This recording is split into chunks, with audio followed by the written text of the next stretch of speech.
Washington, D.C. isn't just the political capital of America. It is a city that continues to boom and grow year after year, and it's getting even more exciting, from groundbreaking developments to next-level attractions. This video has everything you need to know that's coming to Washington by 2030. If you're new here, my name's Brad. I make videos about living in Washington, D.C. I'm also a real estate agent, and with that, let's dive into the video. The biggest transformation coming to D.C. is happening at the historic RFK Stadium site. After years of negotiation, D.C. has finally secured the rights to this massive 100-acre parcel of federal land, and the plans are pretty ambitious. The new development will feature a state-of-the-art NFL stadium for the Washington Commanders, mixed-use retail. There'll be several dining spaces there. There are plans for hotel accommodations, office buildings, and a year-round farmers market for the local neighborhoods. All this will join the sports fields and recreation areas, which were completed fairly recently there. And this isn't just another development project. It's a complete reimagining of a historic DC landmark that will create an entirely new neighborhood in the district. The old stadium and grounds has sat empty for many, many years, only seeing the occasional event. The Washington Redskins played there for 36 seasons up until 1996, and most of their best seasons and all of their Super Bowl wins were during this period. So, like many other Washingtonians, I have many great memories in that old stadium. So it feels like the team's home to a lot of people. They currently play in Maryland, and many people are excited to see them return to DC. Sports are definitely an important part of the city pride and its energy, and it just feels like this is the right moment to bring the team home. The demolition process of the old RFK began a couple years ago, but the process was halted for many months while they were working out the stadium deal. That demolition process has restarted back in January of this year. While the final completion of the new stadium is targeted for 2030, the master plans should be fully revealed by the end of 2025, giving us our first real look at the exciting new project. Now, while the RFK campus is grabbing headlines, there's another major development that's about to change one of DC's most iconic neighborhoods. Amazon's HQ2 has already played a major role in reshaping Crystal City into what's now known as National Landing, but the transformation is far from over. The area surrounding the campus is undergoing a significant wave of revitalization, with new residential condo towers, which are injecting much-needed housing options in that neighborhood. A slate of expanded retail offerings can already be seen in the area. If you haven't been down there lately, there are some nice options there. And these are replacing the older, kind of less vibrant options, which is great.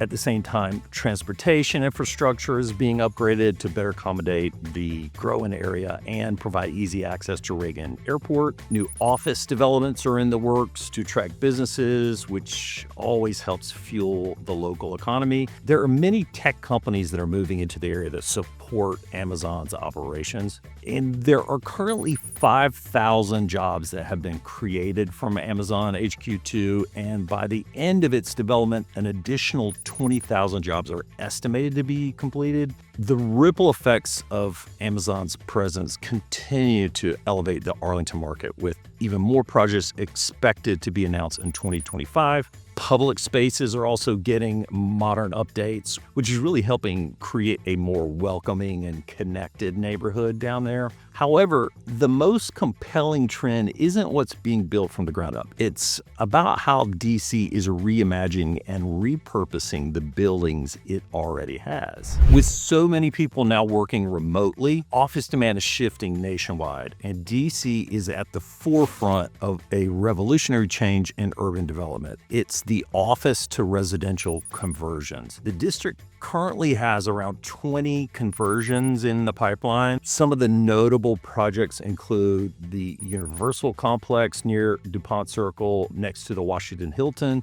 which will bring 500 new residences, a new development on 8th Street Northwest in Chinatown, adding 152 residential units, and a Massachusetts Avenue project in DuPont Circle as well contribute another 57 units to the city. The trend is especially meaningful because adding new housing in established neighborhoods that already have strong infrastructure and amenities is very much welcome. Since D.C. is landlocked, creating additional housing was once thought to be almost near impossible. But these conversions offer like a smart solution. They not only address the city's housing shortage, but also breathe new life into these buildings that have traditionally just emptied out after work hours. While office conversions are changing downtown, one of DC's most anticipated developments is bringing new life to an historic site. The long-awaited redevelopment of the McMillan sand filtration site is finally becoming reality in Northwest DC.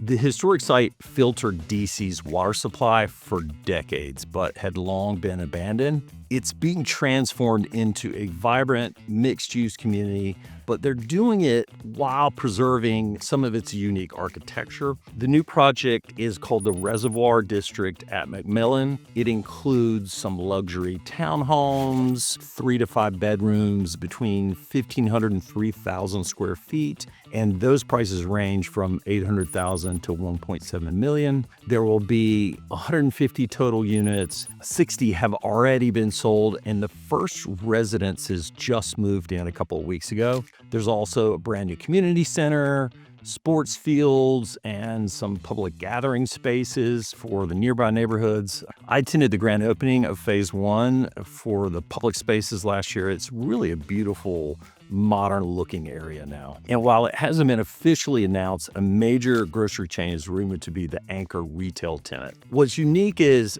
that they repurpose these massive historic sand bins, which will now be used as architectural features. I understand they may use them for retail pop-ups and a farmer's market. It's a cool aesthetic. It connects the neighborhood's past to its future. And just south of the Capitol, another ambitious project is reshaping the waterfront. Buzzard Point is a peninsula in southwest DC. It's located where the Potomac and the Anacostia rivers meet in the Navy Yard area. Historically, it's pretty much fallen under the radar. It's been more known for its industrial use than it has been for residential. For years, its most recognizable landmark was the Pepco power plant with its 3 towering smokestacks. While the building is still there and it still serves as an electrical station, the smokestacks are no longer in use. However, they do remain and are a hip architectural feature that's kind of an homage to the old neighborhood's roots. If you've ever been to Audi Field to see the DC United play or perhaps a DC Defenders XFL game,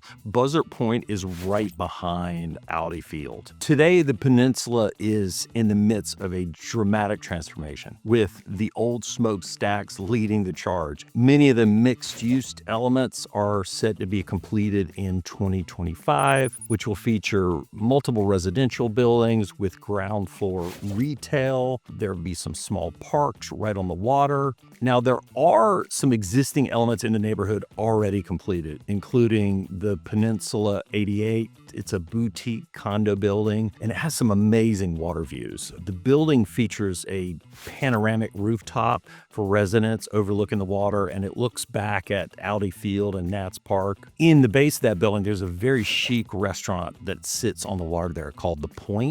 We typically eat there before a game. And then next door to that is the James Creek Marina, located right at The Point as well. So Buzzard Point is quickly evolving from a forgotten corner of the city into a dynamic, livable extension of the thriving Navy Yard district. And speaking of waterfront developments, one of DC's most innovative projects is reimagining what an urban bridge can be. Okay, this isn't your typical infrastructure project. It's a bold reimagining of a retired bridge into an elevated public park called the 11th Street Bridge Park. Years ago, the city removed the old 11th Street Bridge and they built 2 new bridges adjacent to it. But rather than demolish the old bridge's foundation, construction, they discovered that the original pilings and support columns were still structurally sound. Since those are often the most expensive part of building a bridge, the community saw an opportunity. Instead of letting the remains become an eyesore, why not transform them into something visionary? A literal bridge between two parts of DC and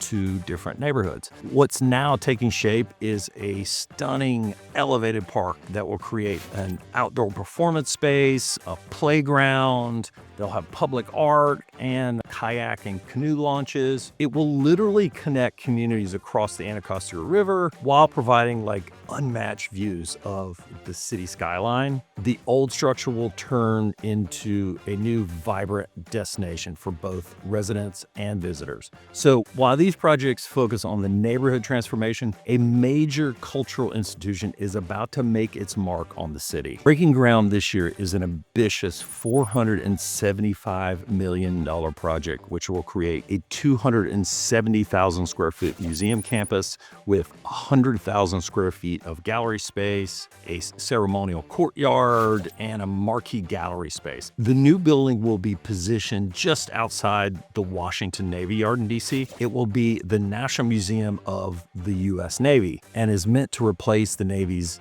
aging museum, which now sits in this massive warehouse. The current museum is hard to get to due to tightened security that's on the yard itself. The exhibit of this new museum will create a living memorial to U.S. Navy, bringing to life the experiences of serving at sea, and will be the modern home for the Navy's historical collections. The construction is planned to start October 2025, which happens to be the 250th anniversary of the Navy, and is to be completed by 2030. And while not confirmed, another project could add an entirely new dimension to the region's entertainment options. As of March 2025, the proposal to establish a casino in Tysons, Virginia, has seen significant legislative activity and sparked considerable debate among residents. Just last month, the Virginia Senate approved a bill with a 24-16 vote allowing Fairfax County to hold a local referendum on the development of a casino in Tysons. This Tysons Entertainment District includes plans for a Las Vegas-style casino with multiple hotels, restaurants, a 6,000-seat concert venue, a 5,000-person conference center, an IMAX theater, and residential units. It aims to generate substantial tax revenue for the county and Virginia. Supporters have been arguing that the casino would bring economic growth and job opportunities. Opponents have been expressing concerns about potential increases in traffic, crime rates, and the overall impact on the community's character. I will say traffic around the Tysons area is some of the worst in the Washington area as it is. The bill now awaits the Virginia House. If it passes and receives the governor's approval, Fairfax County voters would ultimately be the ones who decide the project through a local referendum. The community remains very actively engaged in discussions about introducing a casino to Tysons. What do you think? Leave me your thoughts in the comments. Do you think they should build it or not? Also, just outside the district, several other major developments are reshaping the Washington region. Originally opened in 1965, the landmark shopping center quickly became the heart of retail life in Alexandria. What began as an open-air mall was enclosed by around 1990, and it evolved into the Landmark Mall. It was home to major anchors like Woody, Sears, and Hecht's, later transitioning to Lord & Taylor's and Macy's. But like many malls across the country, Landmark faced a gradual decline. Macy's shuttered its doors in 2017, and the final tenant, Sears, closed its doors in 2020. Of all the businesses that came and went at that mall over years, Sears was the only one that survived the entire lifespan of the mall. Interestingly, just before its full closure,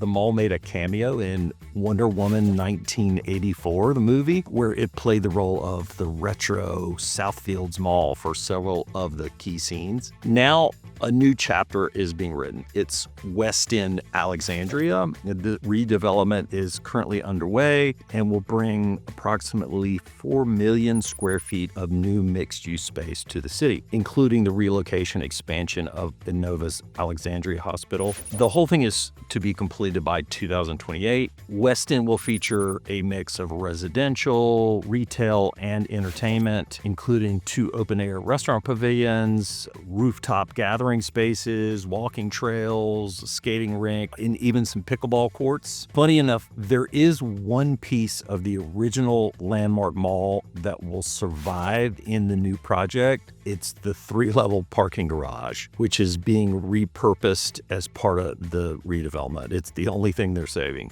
The first new buildings for West End are slated for delivery in this year, 2025. Another regional project making steady progress is West Falls and Falls Church, a comprehensive mixed-use development from the same team behind The Wharf in D.C. The project is quickly taking shape with medical office buildings and a hotel already completed. Multifamily residences are now open and senior living facilities are expected to deliver in the coming weeks. At the heart of West Falls is the Oak. It's a collection of luxury condos priced from $410,000 to $1.9 million. As you can see, Washington, D.C. is evolving in ways we've never seen before.